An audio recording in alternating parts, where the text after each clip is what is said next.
Marinaro, the Sick Podcast on this Tuesday. Welcome and thanks for watching on YouTube, Facebook, and Twitter. Craig Button and Pierre LeBrun of TSN will join me in just a couple of minutes. We're talking Montreal Canadiens hockey.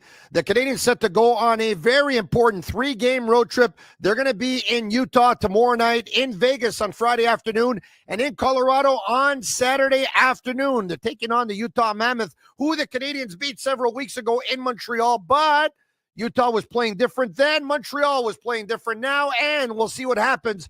Logan Cooley last night picked up 4 goals and 1 assist in a 5-1 win versus the Vegas Golden Knights. And yes, some will say the last 2 goals weren't an empty net, but even up until that point, he had 2 goals and 1 assist when they were up by a score of 3-1. So we'll revisit Cooley versus Slafkovsky. Why not?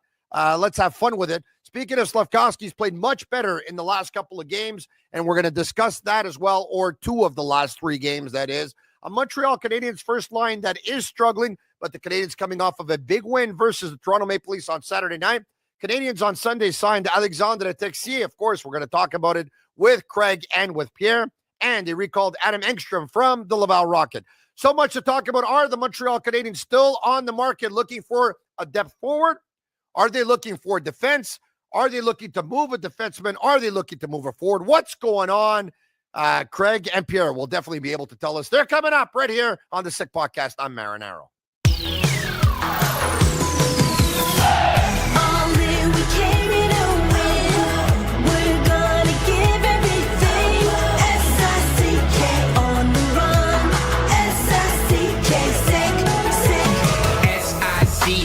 It's the sickest podcast. Tune in for the audio, or you can even watch back. Giving players all the props, or put them on blast. We don't give no hot takes, only talk facts. We're giving all our devotion, riding high on this wave of emotion.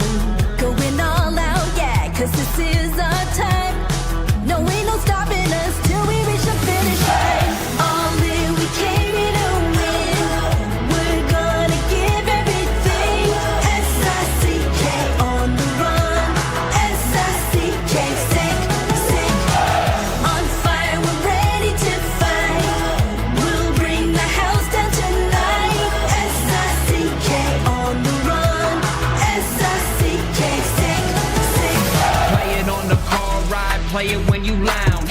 X and O, you know that we can hold it down. Shout out to my man Sammy, got it off the ground. And to all the listeners tuned in right now. Got debates, analysis, and speculation. This is sports talk for the new generation. You know where to find us, got a reputation. Sick Podcast, your #1 sports destination. We're giving all our devotion, riding high on this wave of emotion. Going all out, yeah, cause this is our time. No, ain't no stopping us till we reach the finish line. All in, we came here to win. We're gonna give everything. S-I-C-K on the run. S-I-C-K, sick. On fire, we're ready to fight. We'll bring the house down tonight. S-I-C-K on the run. S-I-C-K, sick. S-I-C-K, it's the sickest podcast. Tune in for the audio, or you can even watch back. Giving players all the props, or put them on blast. We don't give no hot takes, only talk back. S-I-C-K, S-I-C-K, S-I-C-K, S-I-C-K, S-I-C-K, S-I-C-K,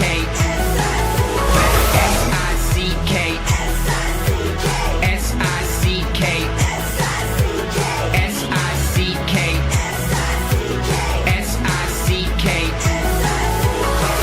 All in, we came here to win. We're gonna give everything. S-I-C-K on the run. S-I-C-K, sick.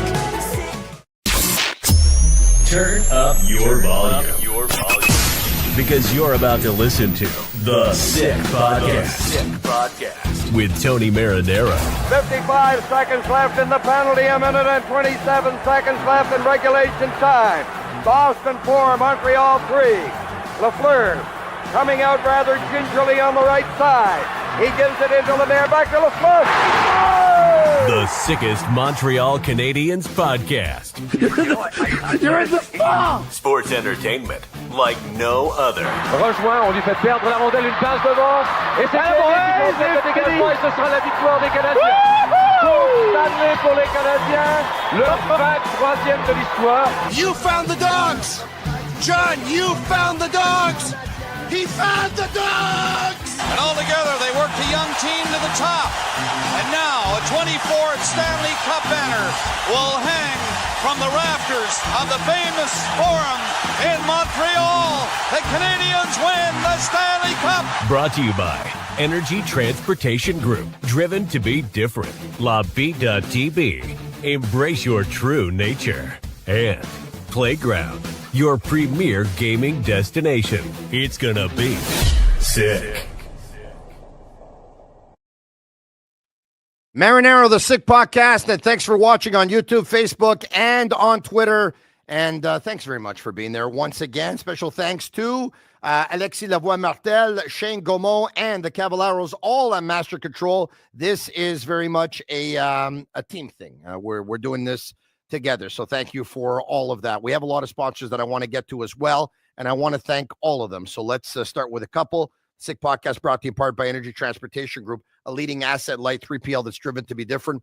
From cross-border freight between Canada, USA, and Mexico to coast-to-coast shipping in both Canada and the United States, Energy moves it all fast, reliable, powered by tech that delivers smarter logistics. And your real partner in transportation, contact the team at sick@shipenergy.com and see how Energy Transportation Transportation Group, is changing the freight game. Are you hungry for a deal? Eat well at Playground without breaking the bank. Mondays, get a free rotisserie chicken meal. Tuesday, get a free burger with your choice of side. How, you ask? Well, first, accumulate 50 reward points on any machine any day of the week. Next, visit guest services, player rewards, or any cashier to have your free rotisserie chicken voucher and your free burger voucher printed. Now you're ready to eat for free. Just bring the appropriate voucher to the rail on the following Monday and Tuesday between 11:30 a.m. and 11:30 p.m. It's delicious. It's outrageous. Visit playground.ca for details. And also brought to you by the Geloso Beverage Group. Bittt Tibi launched their Ultra Lager. Refreshing, thirst-quenching beer. Perfect for those cool fall days and winter days. Only 90 calories, 2 grams of carbs, 4% ABV per can. Available in a pack of 6 and 12 in grocery stores all around the province of Quebec. It's ultra light and ultra refreshing. Craig Button once again standing by. We'll get to him in about a minute. Also want to give a shout out to Accent Insurance Solutions. You know, all insurance isn't created equal. You know where to find the right solution for you. Accent Insurance. Accent doesn't sell insurance. They shop insurance for you to find the right product. Right on the money, whatever your insurance needs, home, automobile, or business. You can visit their website, www.accentassurance.com. Jot down their number and call them at 514-363-3636. Okay, we'll get to some of our other sponsors a little bit later in the program. Without further ado, let's get to Craig Button. Craig Button, presented by Souvlaki Authentique. Bring the taste of Greece home. Yeah, bring the taste of Greece home. All right. Montreal knows good food, but nothing hits like Souvlaki Authentique. Every stick of Souvlaki is marinated fresh. Every pita is packed with flavor. And the potatoes, twice fried and finished with that signature lemon sauce. This is comfort food, Greek style, family run, flavor packed, proud to serve Montreal. Go to SouvlakiAuthentique.com to find your nearest location and bring the taste of Greece home. Craig Button, it's not the first time I see him wearing Montreal Expos memorabilia. Pierre LeBrun's going to join us a little bit later on. I've seen him wear it as well. And every time I keep on seeing Craig and Pierre wear Montreal Expos memorabilia, I say to myself, I think it's kind of sad that I don't have any Montreal Expos memorabilia at home, especially that beautiful powder blue. I got to get one. How you doing, Craig? I'll get you one, Tony. You want a powder blue hat or one like this? I like the blue. Okay, I'll get you a blue one. Red, white, and blue. Yeah, thank you very much. Okay. I'll get you one. I'll have that delivered to you. Merry Christmas. Oh, wow. Thank you very much. I appreciate that. It's very nice of you. How are you? I'm great. I really am. I'm really great.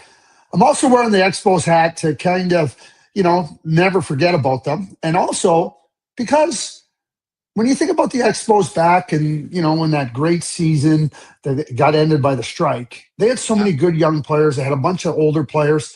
Where the Montreal Canadiens find themselves right now. And that's where they're trying to build to. So, there's a pretty good example there with the Montreal Expos. And that was right after the Canadiens had won their last Stanley Cup. Okay, so speaking of which, should the Canadians, in your opinion, should their younger players, that young core, that young nucleus that we talk about, anywhere between 19 and 26 years of age, they have some good veterans on this team. They also have some young core players who are actually have become veterans in this league. But should they probably surround those players with even more veterans? I can only speak from my own experience. I don't think it ever hurts. I think that it can only help. I know from my own experience in Dallas, we had a lot of good young players. I mean, we had Madonna and we had Hatcher and Matvachuk and Lettinen and Lagenbrunner and Sador. I mean, we had a lot of juice with our young players, and obviously they were a significant part of our group. But when we traded for Joe Nieuwendyk and we signed Pat Verbeek and we brought in Mike Keane and we brought in Brian Scruden and we had Carbonell, we had Ludwig, I can't begin to tell you how influential they were with our young group. I mean, Joe was the Conn Smythe Trophy winner in '99. Patty Verbeek was a hungry, hard player. You know, we ended up bringing in Eddie Belfour, who was phenomenal. And that was following Andy Moog. Andy Moog was a phenomenal player and presence for us in Dallas, and reached a point in his career where he was a little bit older, and we were able to add Eddie.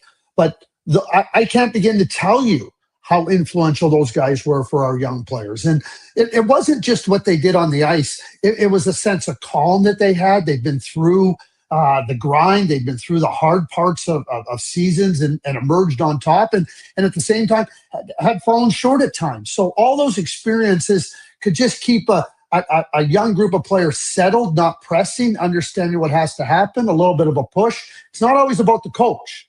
And so I think the Montreal Canadiens absolutely could benefit from something similar. I think sometimes it works out and sometimes it doesn't. The Detroit Red Wings a couple of years ago, I think they went out and they tried to get some veterans, and it didn't quite work out. The Red Wings are looking a lot better this year.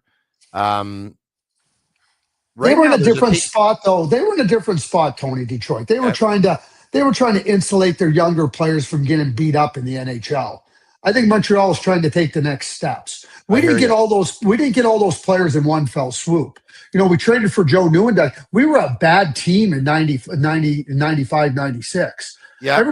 So many people forget we didn't win the cup until another 4 years later. Joe came in and I mean, he gave our franchise credibility. He gave us such a presence on and off the ice. It was phenomenal. And then that was able to get us Pat Verbeek, who said, wow, they got something going. We ended up getting Dave Reed. Like, players that now wanted to come to our group were really good. I'll be very straightforward with you. As good as Brett Hull was, Hall of Famer, great player for us in Dallas, if we don't have those other players in place, Brett Hull doesn't fit. I hear you. Canadians trying to take the next step, like the Anaheim Ducks, who last year went out and acquired Jacob Trouba, and they acquired Chris Kreider as well, trying to add some good veterans to that young group. Added Alex Killorn, signed Radko Gudas. Oh, by the way, there's Patty Verbeek. Oh, he was there in Tampa Bay when they were doing similar things. He was in Dallas when he was a player. Patty gets it. Should the Canadians be doing a little bit more of what Anaheim has been doing? Yes. You don't want. What do you want to do?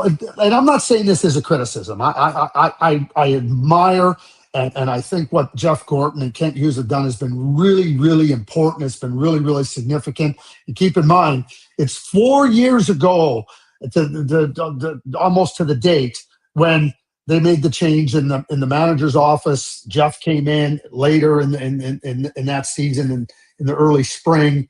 Kent came in and Marty came in. So, they were a little bit, but yeah, I definitely think you don't want to just throw your young players to the wolves, so to speak. You don't want to have them in a sink or swim. Well, we sank this time. Well, we'll know better for the next time. Swim. Why do you have to sink? To learn to swim better. They can swim. They showed that last year. But yeah, I think they can benefit from that. But it's got to be players that can come in and have that influence. It doesn't have to be flash and dash or anything. Just a real significant influence in a lot of different regards, on and off guys. It'll also take the pressure off of Marty St. Louis. I hear you. Specific positions, though, like, for example, that you would want to see those veteran players insulate some of the Canadians' younger players? Yeah, no, I don't think it's specific positions. You want to bolster your lineup. You're always looking to bolster your lineup in different areas. So, I mean, I just mentioned we did it in the net. We did it on the blue line. We did it up front. We did it on the fourth line. We did it on the third line. We were able to do it in different parts of our lineup. But we had the good group in place. And I think Montreal has the good group in place. I just think it comes in now to what types of players can come in and influence. And for me, Tony, it's good. You're going to push out those players at the bottom end of your lineup. That's ultimately what you're going to do. And when I say, like, the players, in that 8 to 13 forward slot, players maybe in the bottom pair of defense. So, although I like the Montreal Canadiens defense, keep in mind, Caden Gooley's out. And that's a big loss for the Montreal Canadiens. You don't replace Caden Gooley. But I like what David Savard did coming into the Montreal Canadiens, to me, is exactly what they got to be looking at doing. That type of player. Brendan Gallagher's that type of player. Give Brendan some help. Give some help to some of the older players. I mean, we had Carbonneau, we had Ludwig, but when Keane and Strudlin and Verbeek and Dave Reed came in, well, now you're fortified. So if you think that it wouldn't hurt for the Montreal Canadiens to be able to surround those young players with some more veteran players and take a page out of Anaheim's book, obviously, for those who are talking about Mike Matheson playing in the final year of his contract and those who are deciding whether or not he should stay or should go, if you already think they need to add veterans, you obviously don't think that the Montreal Canadiens can afford to let Mike Matheson walk. Well, you want to let a good player go ahead. Yeah. When you'll realize how good Mike Matheson is, and if you don't realize it already, but when you really realize how really good he is and how important he is to the Canadiens, if you don't have him anymore. Yeah, that's when you realize. Ask the Colorado Avalanche about Bowen Byron. If they wish they would have just kept Bowen Byron. They got blinded by a second line center after losing Nazem Kadri. I get it. Casey But Middleton. it was the wrong decision. Yeah, it definitely was the wrong decision. You're right about that, Craig Button. Okay, let's talk about the Canadiens who, just beat the Toronto Maple Leafs. Coming off of 5 straight losses, the Canadiens were really hobbling there for a while. Speaking of hobbling, that Toronto team. Now listen, I think they have injuries. I get it. Like Tanev, Tony, Carlo. I don't give a crap. And honestly, that might be a little bit harsh. Everybody has injuries. Nobody comes in and goes, "Oh, geez, the Montreal Canadiens, they had injuries." Like the bottom line is the Toronto Maple Leafs are not a good team. They were not a good team with all their players in the lineup. They're slow. Hey, listen, if they start to hobble, that'll be an increase on their wobbling. Because right now they're not fast. They're a slow team. They're a methodical. Yeah. They can't play. And the Montreal Canadiens kicked their butts all over the Bell Center on Saturday night. I think you put your finger on it. That's the one thing that really stood out to me on Saturday. Whoa. Was not that the Canadiens won the game. That Toronto looked slow compared to Montreal, like really slow. They are slow. And they're not any faster with those guys coming back in the lineup either. The Toronto Maple Leafs last year, and we're going to talk about the Canadiens back in a second, but I'm curious here, and I'm going to ask Pierre LeBrun the same question. The Maple Leafs last year bowed out in the second round to the Florida Panthers in 7 games. Florida went on to win the Stanley Cup. Ultimately, the big move in Toronto was Mitch Marner moving on, and he made his way to Vegas, and they had a couple of players to replace him, but nobody really has replaced him. If this thing continues to go the way it's going, and let's just say, and I'm looking way down the line here, Toronto doesn't make the playoffs. What's next in Toronto? Well, a couple of things I want to say too, and I know teams hang on. Oh, well, we came the closest to Florida. We lost in 7 games. You're up 2-0.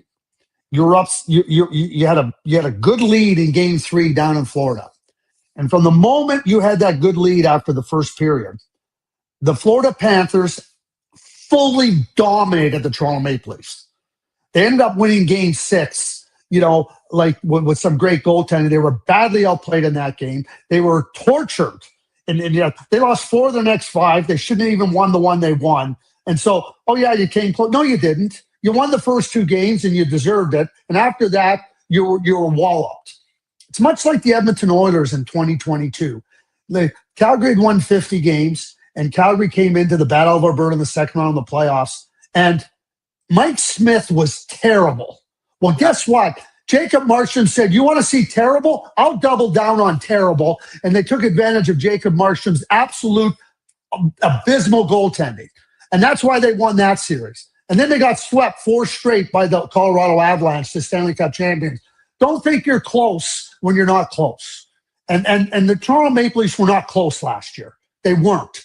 So when I look at the Toronto Maple Leafs and I see where they're at, slow doesn't work in this league. This league is getting faster by the minute, Tony.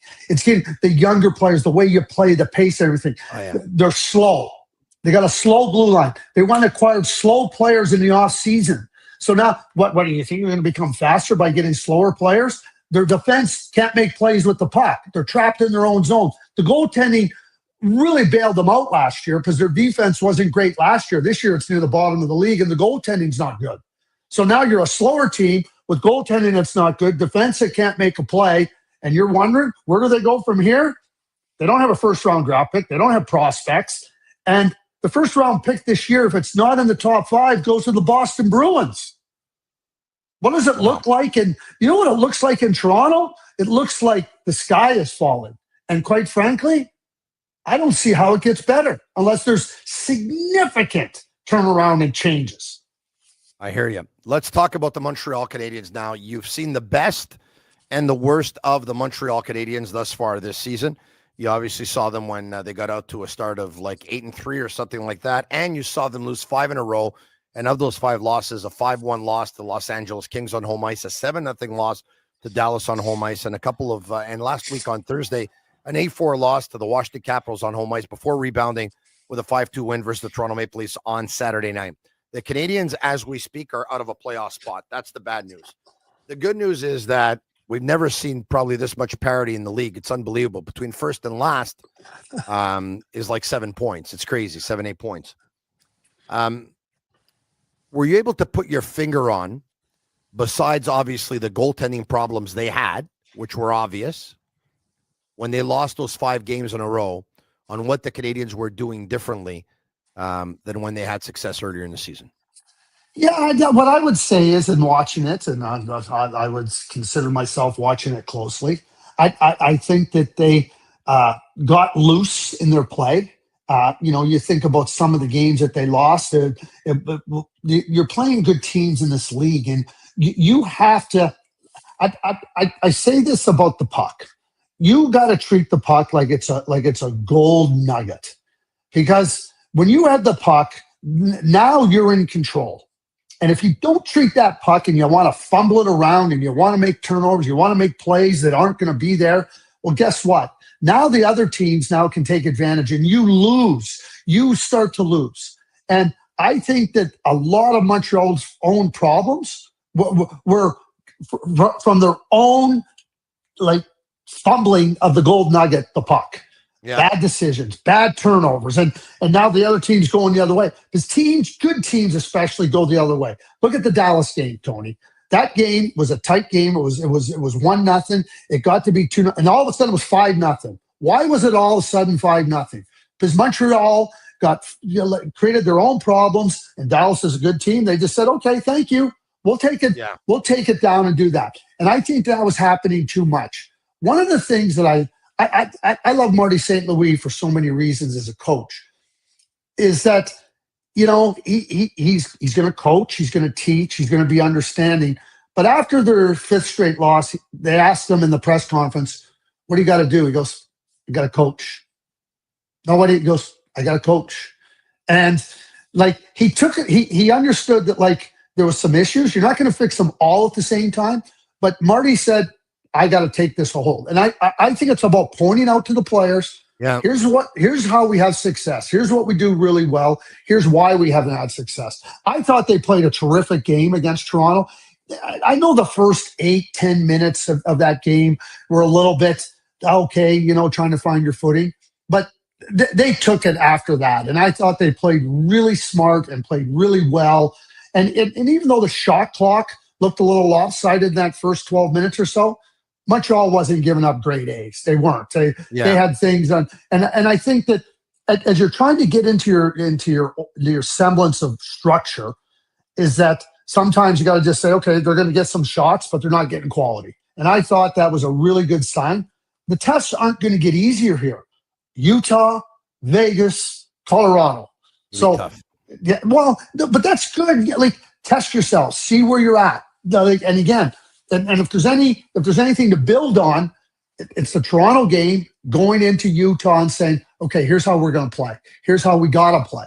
And I think that Marty took it upon himself to say, this is me. He didn't point any fingers at anybody else, and let's get to work. And I think getting into the good game Saturday, some days in between where you can practice and get ready for the stretch. It's really positive for Montreal. Now we'll see how they fare in the tests. Yeah, speaking of games, let's take a quick look at the schedule for the remaining month of November and the month of December thereafter. All right, so there you have it. The Canadiens will be in Utah tomorrow night. On Friday afternoon, they're going to be in Vegas. On Saturday afternoon, they're going to be in Colorado. Take a look at December. December doesn't get easier. December is crazy. I want you to take a look at the back-to-backs, Craig Button, on Saturday, Sundays. Out of 4 weekends in the month of December, in 3 of those weekends, the Canadiens are playing Saturday and Sunday back-to-back. And take a look at the back-to-back games to start December, right? They host Ottawa on the 2nd and host Winnipeg on the 3rd. They're in Toronto on the 6th. Back-to-back, they host the St. Louis Blues the next night on the 7th. Couple of games home and away versus Tampa Bay and Pittsburgh. And then on the Saturday night, the 13th of December, they're in New York versus the Rangers. And the following night, they host Connor McDavid and the Edmonton Oilers. Couple of games at home thereafter versus Philadelphia and versus Chicago. And then on the 20th of December, they host Pittsburgh on a Saturday night, and then they're in Pittsburgh on the Sunday night, only to be in Boston a couple of nights later, and they'll end the new year in Tampa on the 28th and in Florida versus the Panthers on the 30th. The condensed schedule does not make things easier. You talked about Marty St. Louis and coaching. One of the things he said a couple of weeks ago, he was criticized by some for some of the playing time that he was giving some players compared to others, or some of the little playing time that he was giving some players. One of which was Zachary Bolduc, that had games where he got 9.5 minutes, 10.5, 11 minutes. And everyone thought Bolduc would get more of that. And Marty came out very humbly and said, I've never coached a team with this much talent before. I got to do a better job with the ice time that I give some players, and maybe the lack of ice time I give other players. And it's on me, and I have to fix that. Anyway, probably about a couple of weeks later, he made some changes when his team was going through a losing streak. And he's got Zach Bolduc up on the number 1 line with Nick Suzuki. And he put Slafkovsky on the 2nd line with Demidov and Kapanen. I want to show you a graphic regarding Slafkovsky. And this was prepared by Billy Bertrand. Stats are courtesy of Sport Logique, of course. I don't know if we have it. Do we have it? Look at this. Okay. Slafkovsky, in his first 18 games on the first line compared to his last 3 games on the second line, his time of possession in the offensive zone went from 19 seconds to 31 seconds. His passes, attempted passes in the offensive zone went from 9.2 to 12.3. His completed passes in the offensive zone went from 5.8 to 7.3. His attempted passes in the slot went from 2.0 to 4.0. And his passes completed towards the slot went from 0.7 to 1.3. So in his last 3 games, Juraj Slafkovsky taking much more the bull by the horns, more of a leadership role, being more of the guy who initiates the play, who's driving the play, than he was when he was playing with Suzuki and Caulfield. Your thoughts on Slafkovsky's game, the last 3 games? Look, he was not very good versus Washington. No Montreal Canadian was. But in his first game on that second line in Columbus and his last game versus the Leafs, I thought Slafkovsky was excellent. Well, that's just Marty St. Louis' brilliance and understanding, he got to switch players around. Tony, last week on the show, I talked about the move. And I said, you got Suzuki and Caulfield, so now you're trying to get Bolduc, like, be a little bit more productive. I said right clear, I said, what I need to see from Zach, he's a player that can do the job. He's a player that has done. He can't be playing back on his heels waiting. He's got to initiate. So you get up with two good players, you're going to get more opportunity. Slavkovsky's older now. He's in his fourth year in the NHL, and I thought playing with two rookies and Oliver Kapanen and Demidov, that's a really good fit. That speaks volumes about how Marty feels about Slavkovsky. Okay, I'm going to put Bolduc to try to get him going, and I'll put him with Suzuki and Caulfield. And then that chart shows you exactly what you're trying to do when you're moving a player around. So Slavkovsky now, he's not going to get the puck as much in the offensive zone when you're playing with Suzuki and Caulfield. He's got to do a little bit different role. But being asked to do something differently with Kapanen and Demidov is something that Marty believed that he could do. And what Uri has done is gone and taken like the proverbial bull by the horns and said, good, this is what I got to do here. That speaks to an understanding that my role is a little bit different there than it is up there. That speaks to flexibility. That speaks to the opportunity to contribute in so many different ways. That helps your team. And it also speaks to the real maturation process that we're seeing with Uri Slavkovsky, who, by the way, doesn't turn 22 until the spring. Until the end of March. You're absolutely right about that. Having said that, let's take a look at a chart now. Bolduc on the number one line with Suzuki and Caulfield. It's been more difficult, okay? 33-45, the time of play. Percentage of expected goals, 39.6. In those three games, that's the lowest on the Montreal Canadiens, okay? The lowest on the Montreal Canadiens. There was, let me just see, I think I have it here. Alexi had prepared it for me. If I take a look at the other lines, I think it was 40%. Okay, so 40% for the Suzuki line. We'll see if I can get it here. They're going to send it over to me right now. There we go. Just throw that here. Perfect. There we go. All right. I got it. So 40% for the Suzuki line, 48% for the Joe Veleno line, 54% for the Kapanen line, and 70% for the Jake Evans line. So shots attempted, -7 differential. Shots from the slot, a -5 differential. Shots from below the slot, -4 differential. Having said that, Zach Bolduc himself, in their last 4 losses, had 0 goals, 0 assists, 0 points, and only 1 shot. He's gone up to 7 shots. It's a very small sample size, Craig, but at what point do you want to, how many games are you giving this whole Suzuki, Caulfield, and Bolduc line?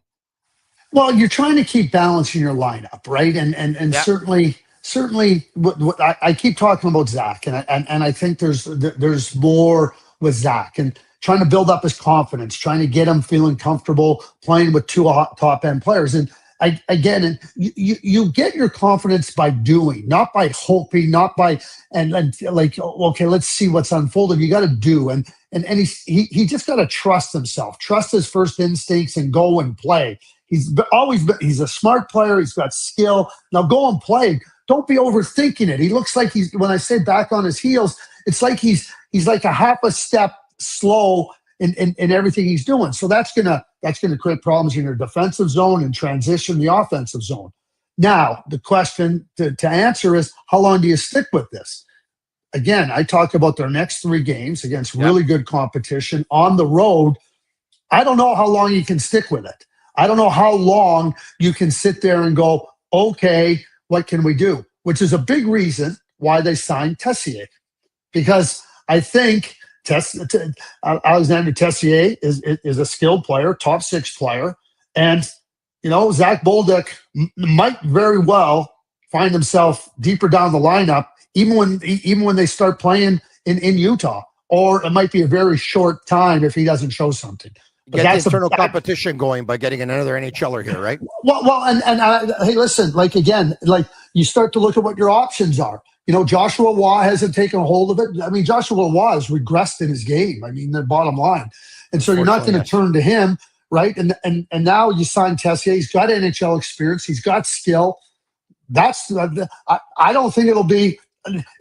He may start right up there. I mean, Marty might say, "Hey, Alex, get up there and play with these guys. I'm going to give you every chance to start."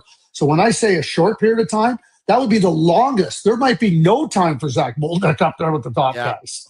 Craig, we so appreciate your time. 2 more minutes before we let you go, if you don't mind. Last week, no, not at all. You said the real things about the Montreal Canadiens goaltending. You said it as it was. They were having a really hard time stopping pucks. We saw a lot of nervousness in their play. We saw a lack of confidence. Hey, I did not agree with Marty St. Louis, whether I'm right or wrong. This doesn't make a difference here, but I did not agree, for what it's worth, when Marty St. Louis went with Samuel Montembeault probably about 3.5 weeks ago, after Jakub Dobeš was really, really hot. Everyone there were a lot of people in this city that were saying, "Oh, hey, Montembeault hasn't played in 8 or 9 days. He's got to get in there." Mind you, it was only 2 games or something. He's got to get in there, this, that. He's got to play. He's got to play. He's got to play. And they got him in there. Marty wanted everyone to know there was no goalie controversy at the time. He named Samuel Montembeault as starting goalie versus the Ottawa Senators like 60 hours before the game, and said, "It's Montembeault. It's Montembeault. Can we stop talking about it now?" He's trying to diffuse the situation. He doesn't want to hear of a goalie controversy. Anyway, having said all that, Montembeault stayed cold. Jakub Dobeš went cold. The Canadiens had lost their last 5 games before beating the Toronto Maple Leafs. They went with Dobeš on Saturday versus Toronto after Montembeault started versus Washington and gave up 3 on 10 shots. Not that Dobeš was any better in relief, giving up 4 on 24. But St. Louis had seen enough. He pulled Montembeault after the 3rd goal, and he came back with Jakub Dobeš on Saturday night. And it looks like now Marty St. Louis has probably decided that he's going to go with the winning goalie, unless, of course, they play a back-to-back in which you usually go with both, and there's going to be plenty of time to do that. Yeah. It's Jakub Dobeš getting the starting goal again tomorrow night for the Canadiens versus Utah. Yeah, I think it's always a dilemma for a coach. You have Sam Montembeault, who is a lot better than he had played. So Marty, I mean, we use the word controversy. I mean, Marty's trying to do everything he can to make sure that Sam feels good about going into the net, number one. Number two, you're watching him in practice. You're trying to understand. You're talking to the goalie coach. Okay, is he finding his form? Yeah, he's working at it. And Sam doesn't mope around. He doesn't sit down with his chin on the ground. He wants to be good. He knows he can be good.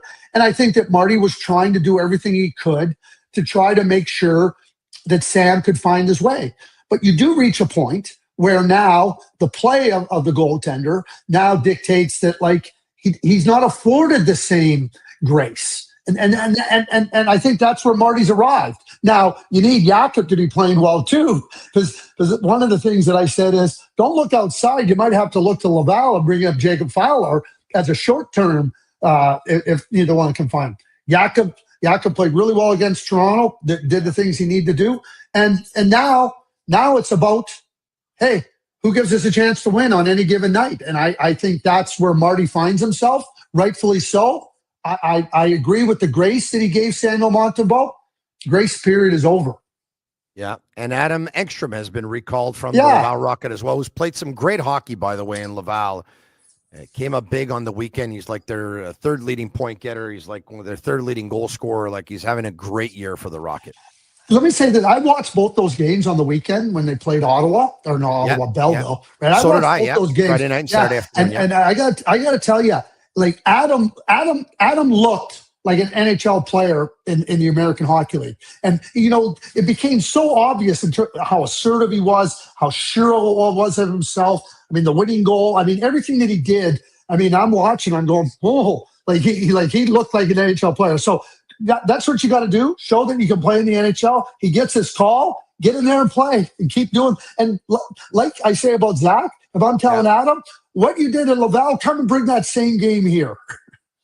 I would imagine there were a lot of scouts in attendance, by the way, in Laval on Friday night and Saturday afternoon. Some of those same scouts were in Montreal on Thursday the night before and on Saturday night for the Canadiens and the Leafs. I would imagine they love what they saw from Adam Engstrom. We'll talk about that with Pierre LeBrun. He's coming up. Craig Button, thanks so much. Have a great night. Yeah, my pleasure. Thanks, Tony. There you have it. Craig Button of TSN.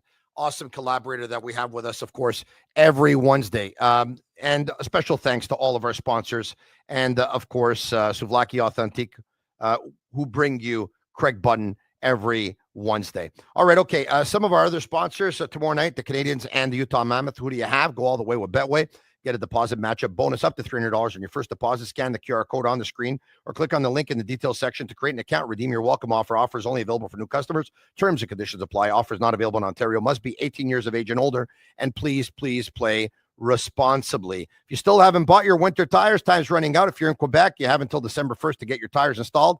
The good news, you can pick up GT Radio tires at Point S starting at $89 per tire. Only $89 per tire. Visit point-s.ca to shop for GT Radio tires or to find your nearest Point S location. Speaking of winter, the winter snow is coming, and that brings snow, that brings ice, that brings slush. The Slush Buster, check it out. Go to their website, www.slushbuster.ca, because it's the new innovative snow brush designed to tackle winter's mess with ease. From heavy slush to stubborn ice, the Slush Buster clears it all quickly, keeping your car clean and your hands dry. Smarter, stronger, and built for Canadian winters. It's the Slush Buster. I can't wait to talk to Pierre LeBrun. He's coming up. Pierre LeBrun, presented by Cafe Milano, because winning tastes better. Pierre LeBrun, how are you? I'm all right. I see that Craig Button is copying my Expos hat. Oh, my God. What is going on? I'm going to have to change hats next week. Okay. Good to know. Back to back. That's unbelievable. That's unbelievable. Amazing stuff. Hey, one of our colleagues, Frank Saravalli, says, I've talked for weeks about the environment around the Nashville Predators. It's the most toxic in the NHL from top to bottom. I'd love to get your thoughts on that. And by the way, Barry Trott's expecting a heck of a lot more from his team, and he made that clear. Yeah, he had a pretty candid interview in the Tennessee in the local paper on Friday. And I know from looking into that situation myself over the last couple of days, Tony, that, it's a tough situation. One, Barry Trotz really doesn't want to fire Andrew Brunette, as he said in the Tennessean. Mm-hmm. I just don't know how long he can push that off if they keep losing. But I think it's genuine that as a former coach himself, Barry Trotz really wants to give Andrew Brunette as long a leash as possible. I just don't know that he can give him that leash to the end of the year. So we'll see where that goes. He doesn't want to coach himself, Barry Trotz. Mm-hmm. I think that's important to point out, as he did, because that rumor's been out there for a year that if he ever made a coaching change, he would just go back behind the bench himself, given that he has, a top 5 winning percentage in NHL history and so on. But he also said in the Tennessee, and I know he's told others that I know, he does not want to coach. So those are the two big things that he has said. Now, I think at the end of the day, it's pretty clear where this is headed with the Predators in last place. I mean, they have started to listen on veteran players. They will continue to listen on veteran players. There's lots of time between now and March 6th, Tony. But the reality is I believe the plan in Nashville is to continue to get younger and younger and bring up players from here to the end of the year and listen on veteran guys. Now, you and I have already talked about Marchessault and Stamkos, obviously Ryan O'Reilly. It'll be interesting to see where all those things go. Again, keep in mind with Stamkos and Marchessault, those guys have full no trade. So they kind of decide, do I want to go anywhere? Do I want to go to this team if that team calls? It's a lot more complicated than just saying, let's blow this up and move out all the old guys. It's not that clear. It's another example of July 1st when you decide to sign checks. It doesn't always work out. It doesn't always work out. And they say some of the back contracts, and God bless Steven Stamkos and God bless Jonathan Marchessault, but obviously it's not a fit in Nashville, and it hasn't worked out. And I think if the Nashville Predators are willing to listen to some offers, should those players be willing to void their no trade clauses, that it would be basically it would be a confirmation that it hasn't worked out. Yeah, no question. It hasn't. I mean, let's be real, and it's too bad. I mean, I think, listen, I'm among those that July 1st a couple of years ago said, "Wow, Nashville stole July 1st." Remember, they also signed Brady Shea that day. Yes, It was like a hat trick of splashy signings. But sometimes what looks good in fantasy hockey doesn't look in real hockey, and part of what I think certainly has hurt Stamkos is that he's always been so good at meshing with a playmaker. He's one of the best sharpshooters in the history of the game. He's got a really good shot, but he really hasn't had that player to play with him in Nashville. So anyway, we'll see where it all goes. But yeah, it's a tough time right now in Nashville for everyone involved there. There's no doubt that what you just said is 100% truth. It's not like they're amazingly insulated in Nashville, right? You take a look at the Nashville Predators, Marchessault, Stamkos, Ryan O'Reilly, Philip Forsberg, and then you have to search long and hard before you find other players that you can think of off the top of your head, unless, of course, you're a 24-hour-a-day hockey fan. Having said that, does it also say what we know as well? It's a young man's league, and it's becoming harder for older players as well. And there are still older players who can hold their own. And once again, if those players were properly or better insulated, I'm sure they can more than hold their own. But when you don't have that and you couple it with it being a young man's league, it makes it even all that tougher. I mean, I think, Tony, you kind of nailed it on the head. I think what I know from talking to other teams, and I want to be careful here, but when I've talked to other teams about Stamkos and Marchessault, the real debate internally with teams is they know the track record. They know how much these guys are amazing to have in your room. They're proven commodities. But is what they're seeing with their own eyes right now in Nashville, how much of it is who they're playing with and how much is left there if they get them on their own teams? And I think it's hard to know that. I personally believe, and I could be wrong, I think both those guys in a different setting are still pretty good players. But I understand why NHL front offices may hesitate given the money left on both those contracts, right? I mean, Stamkos has 2.5 years left at $8 million a year. Marchessault has 3.5 years left at 5.5. That's not nothing. And I don't know that, in fact, I don't believe Nashville would eat on those deals. So would retain salary. So that's a pretty big commitment. But again, I personally feel in the right environment, those guys can score goals. So you really have to be confident if you're a contender saying, all right, let's put them in our team with these guys and we'll find the old Stamkos, the old Marchessault again. He is Pierre LeBrun, and he's a regular collaborator on Wednesdays. But seeing as tomorrow the Montreal Canadiens will play in Utah versus the Mammoth, he joins us on this Tuesday night.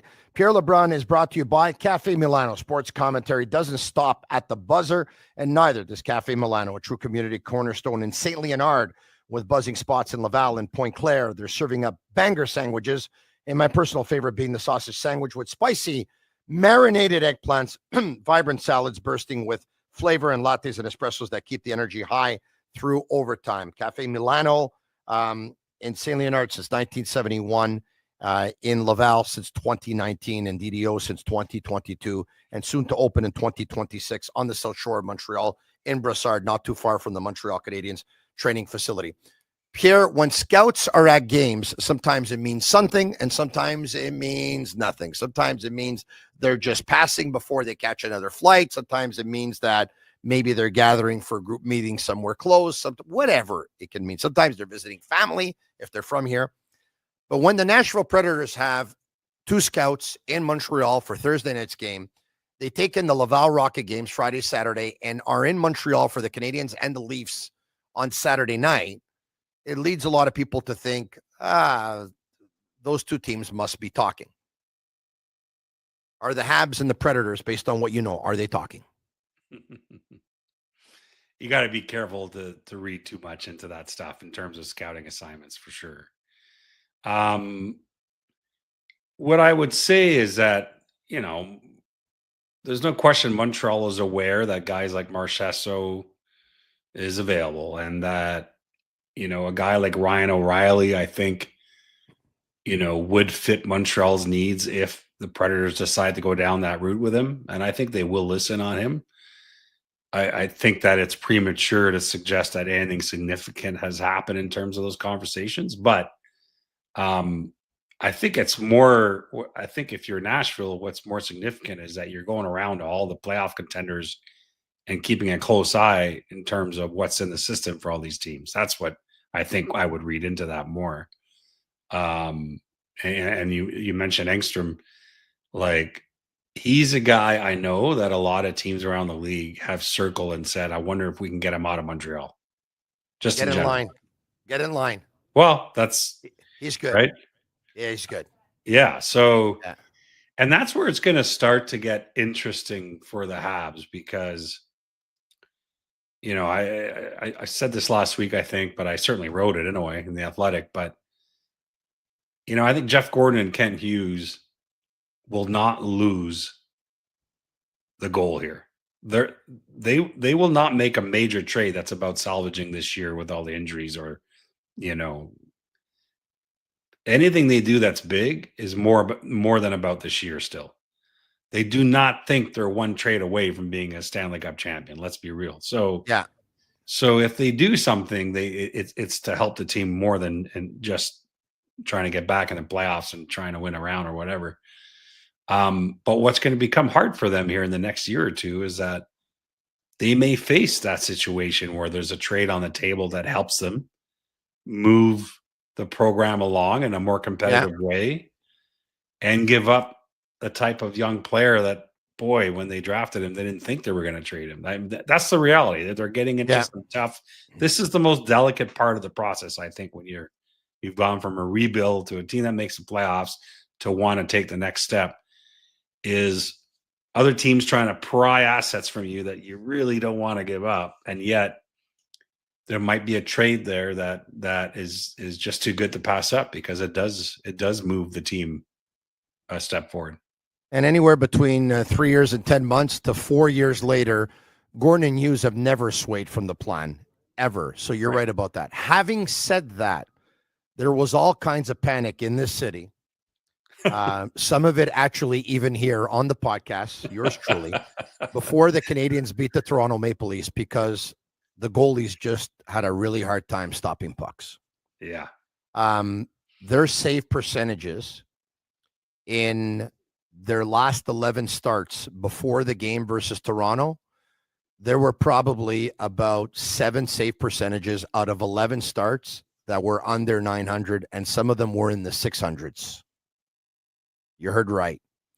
Do you think Gordon and Hughes ever thought about their goaltending situation to the point where they picked up the phone, whether it was to Laval or Montreal, just to have a conversation to see where other goalies were at? Yeah. Well, we know there's a guy in Laval that has a promising career ahead of him, who turned 21 yesterday, by the way. Happy belated birthday to him. I don't know that they would want to rush that. Listen, let's not sugarcoat it. The goaltending has been awful for most of the last few weeks, and the win over Toronto quieted things down in your market, Tony. But even in that game, I didn't like one of the goals on Novas. So, it's disappointing, because Montembeault was so good last year. He earned his place on Team Canada 4 Nations, and he just didn't look as ready for this season for whatever reason. And it's hurt the Canadiens. From here on in, if I were Martin Saint-Louis, it's the hot hand for here the rest of the year. I don't care anymore about pedigree and seniority and salary. I would be going with the hot hand the rest of the year, because they have a very good young team that can make the playoffs. And I don't think you need to get derailed into who's owed what here. So that's number one for me. With the exception of back-to-backs, obviously, I would. Yeah, of course. Yeah, I agree with you. And there's going to be so many back-to-backs, in there's actually a back-to-back this Friday and Saturday. There's another back-to-back next week on Tuesday and Wednesday.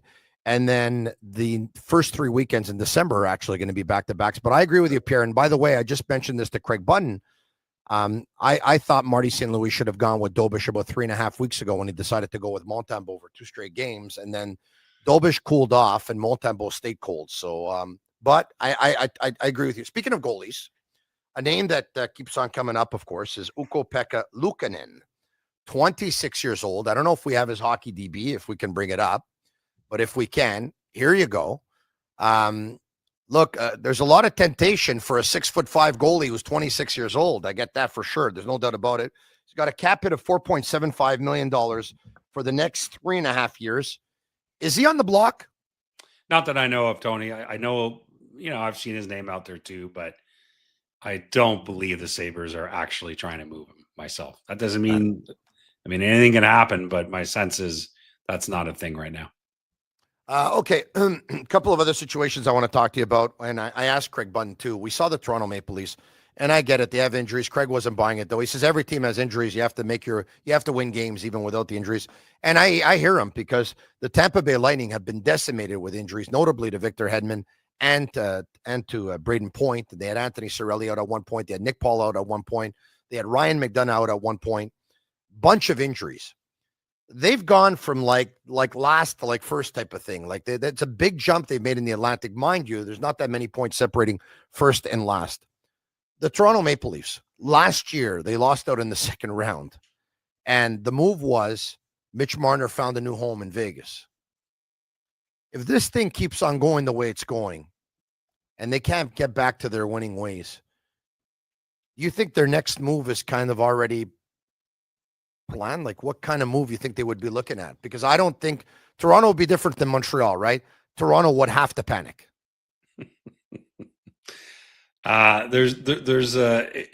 It's too bad for the Leafs that the Blue Jays that the World Series couldn't last 2 months, because that was good cover for the Leafs when the Jays were in the World Series.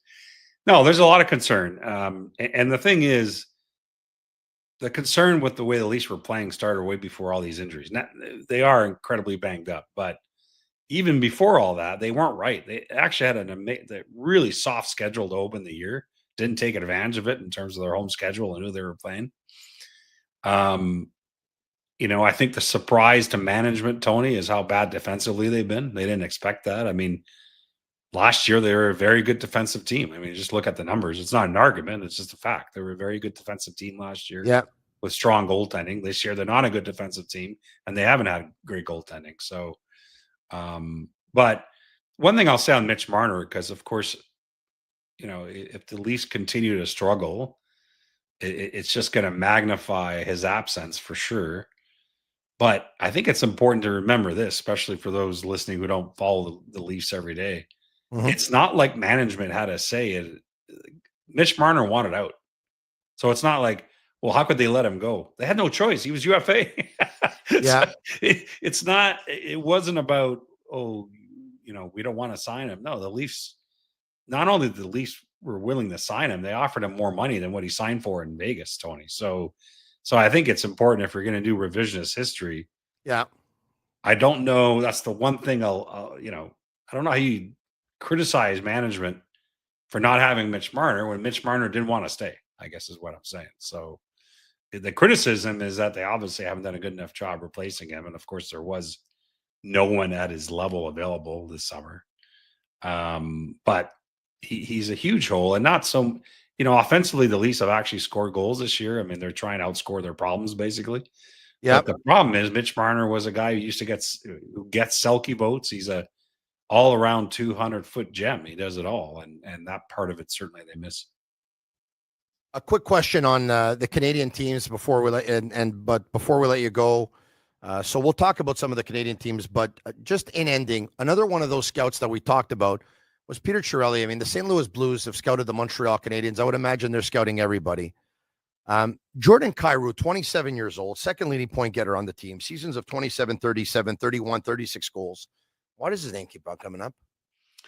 Well, I think because we know, first of all, the Blues talked to teams about him, including Montreal last June. That's confirmed.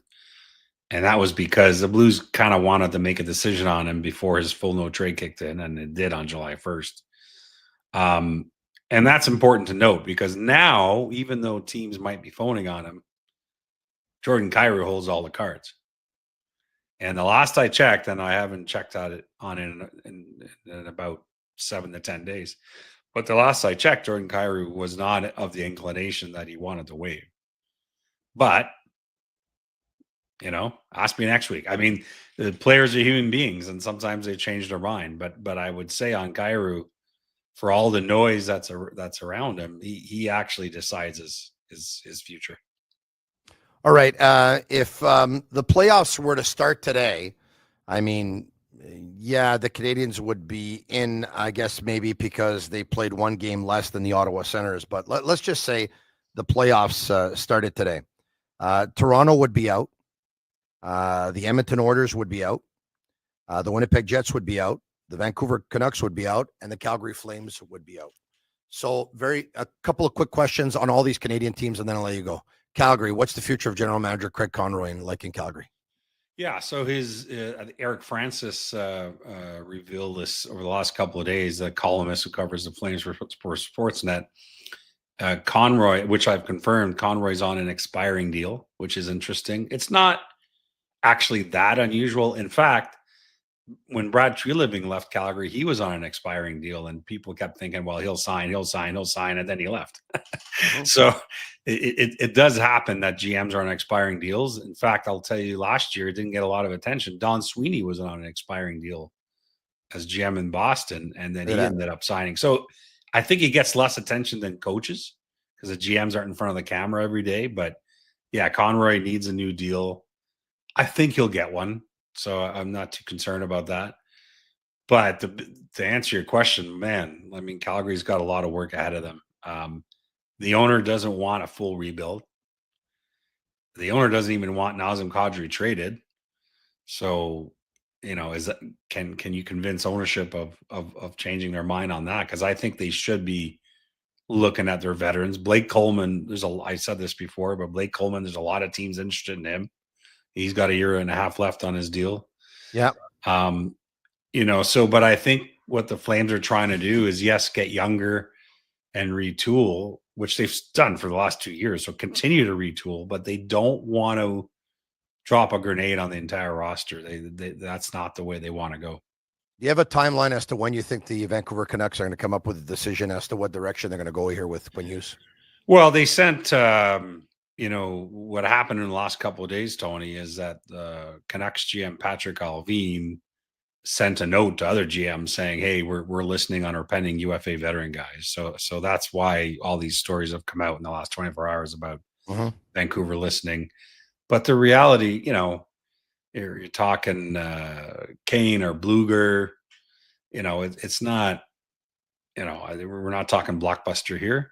So I think what's of way more interest to all of us is what's the future with Quinn Hughes. But I think that's going to be a summer decision. I mean, the Canucks obviously would love to extend him this summer when he has a year left on his deal. But if they can't, then I think that's where the fireworks might be come summer. Pretty crazy situation in Edmonton. Everyone says, that's not the goalie tandem that can take you there. But, I mean, it's a couple of years now. They make it to the Stanley Cup final. They end up losing, yes. How long do you think before they revisit their goaltending situation? The problem, Tony, is that, and I always try to do this for every team when it comes to goaltending. There's no question that, Skinner's been inconsistent this year, but let me ask you this. Who do you think is on the market that's available? That's a guaranteed 20% upgrade. That's available. Probably nobody. So the hard thing is always, there was a lot of people in Edmonton, I think, that among the fan base that were hoping that the Oilers would go get John Gibson before the trade deadline last year. Yeah. And they didn't. And I think they didn't because they looked at Gibson and said, well, how do we know he's going to be that much better than what we have? Unless Igor Shesterkin is available. Yeah. It's just, there's no question they need better goaltending, but who is that exactly? I guess would be my answer. Winnipeg Jets, Josh Morrissey's having a good season, huh? Oh, he'll be on Team Canada at the Olympics.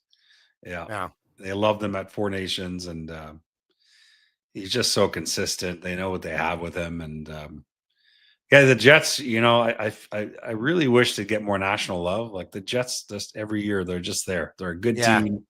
They have a shot. They keep signing their core players, by the way. Everyone, no one wants to play in Winnipeg. Okay, well, I guess Connor Hellebuck and Mark Scheifele and Kyle Connor and Adam Lowry disagree. Yeah. All they did is sign extensions when they could have walked into free agency, right? So yeah, you know what? It's unbelievable. You're right. It's got to be a first-class organization. You don't sign there because of their winters. You sign there because I think the players are treated right? Yeah, there's no question. And and listen, if they were no good, then suddenly the winners are a bigger deal. Like there are guys who are go to Edmonton in the last 5 years. I think McDavid and Draisaitl will play there, right? I mean, the market starts to matter in the weather when your team stinks. Like in Montreal for many years couldn't attract anyone. Now they're an attractive team. Gee, I wonder what changed. Pierre, thank you so much for accommodating us on this Tuesday. You're a regular collaborator on Wednesdays, and of course, you're brought by Cafe Milano's. I know you've never been here, but either I will bring you to Cafe Milano's when you're down if you have some time, or I can have you come to the studio, because this is what happens when we get to the studio every day. That's Cafe Milano's earlier today. Yeah. So there's some steak salads, there's some chicken salads, there's some steak sandwiches, there's some marinated eggplant, there's some mac and cheese, there's some fries. There you have it. It's as if you needed more proof. Hot peppers, amazing stuff. Thank you, Pierre LeBrun. Very much appreciated. I was going to say, if you needed more proof, it's good to be Tony Marinaro. You're right. With Pierre LeBrun's salary. Ciao, Pierre. Take care of yourself. Take care. There you have it. Pierre LeBrun. Thank you very much. And of course, he is brought to you by Cafe Milano. We talked about those amazing meals. Throw in a cannoli or two and every bite is a highlight. Join the locals at Cafe Milano. Turn every meal into a team win. Cafe Milano, because winning tastes better. Special thanks, of course, to our other sponsors, Point S and GT Radio, point-s.ca. The Slush Buster, the snow brush of choice for our Canadian winters. Slushbuster.ca is the website. Souvlaki Authentique, thank you very much to them as well. Betway, Bittt at Tibi, the Geloso Beverage Group, Playground, and Energy Transportation Group. Special thanks to Alexis Lavoie-Martel, the Cavaleros, and Shea Gaumont at Master Control. If you like the podcast tonight, leave us a 5-star review. It's our way of feeling the love. You're probably wondering if we're going to be on tomorrow night after the game, seeing as the Canadiens and Utah will start at 9:30 p.m. Eastern time, which means the game is probably going to end past midnight for sure, probably give or take at around 12:15 a.m. I can't tell you how long we're going to go on for, because it's going to be an abbreviated show for sure. But yes, we will be on, and Pierre Maguire will be joining me. So tomorrow night, after the Canadiens and the Utah Mammoth, Marinaro and Pierre Maguire on your Habs post-game show. We are the Sick Podcast. Thanks for watching. Ciao for now. And that's a wrap. Hope you don't miss us too much until next time. Follow the Sick Podcast with Tony Marinaro on YouTube, Instagram, Facebook, Google Play, and Apple Podcasts. The Sick Podcast is brought to you by Energy Transportation Group, driven to be different. LaBie.tb, embrace your true nature. And Playground, your premier gaming destination.